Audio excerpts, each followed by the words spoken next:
First number ఉంటుంది. పువ్వు గుర్తు అనిపిస్తుంది అందరికి. పువ్వు గుర్తు పక్కన కట్టుకుంటుంది తెలిసే అందరికి. గుర్తు అయితే ఇంపార్టెంట్. పువ్వు గుర్తు ఒక్కసారికి మాత్రం అందరు బీజేపీకి వాళ్ళు వస్తారు అందరూ స్వార్థపరులు. మళ్ళా సర్పంచ్ దగ్గర నిలబడతామంటారు, అది చేస్తామంటారు, ఇది చేస్తామంటారు. మేము మళ్ళా సార్ దేనికి నిలబడం, సర్పంచ్ నిలబడం, ఎంపీ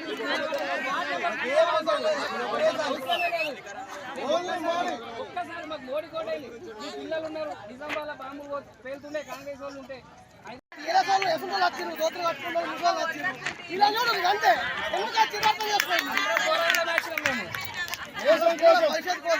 మాకు సర్పంచ్ పోటీ చేసే అవసరం లేదు, ఎంపీ అవసరం లేదు. ఇదొక్కటి మాత్రం పువ్వు గుర్తుగా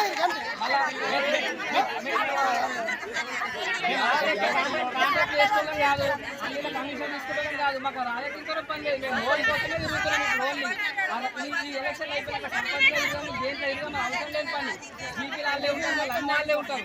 మేము ఒక్క ఎలక్షన్ ఎమ్మెల్యేకి ఇరవై ఇరిగినా మీద ఇదంటే దేశం కోసం కాబట్టి ఇరుగుతున్నాం. ఒక్కసారి అమ్మ అందరు ఆలోచించి ఓటేయండి. పిల్లల భవిష్యత్తు మంచిగా ఉండాలంటే ఒక్కసారి మోడీ కేసు ఓటు చూడండి. అందరు తెలుసుకోండి.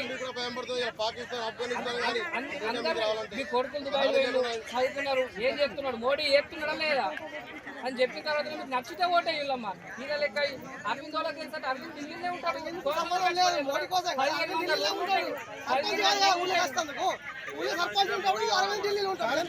వాడుకున్నాడు ఏదో మేము అది చేస్తాము ఇది చేస్తాము మేము అవన్నీ చెప్తాము. మళ్ళీ మాకు ఇంకో ఓటుతో సమానం. ఇది ఒక్క ఓటు మాకు సర్పంచ్కి పోటీ చేయము, ఎంపీటీసీ పోటీ చేయము. ఓన్లీ మోడీ గురించి, ఓన్లీ మోడీ గురించి.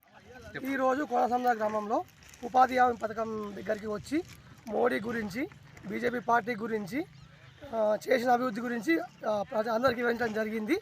అందరూ దయచేసి పువ్వు గుర్తుకు ఓటేసి మన అరవింద్ గారిని అట్లనే మోడీ గారిని గెలిపించి భారీ మెజార్టీతో గెలిపించాలని కోరడం జరిగింది. ప్రతి ఒక్కరు సానుకూలంగా స్పందించారు.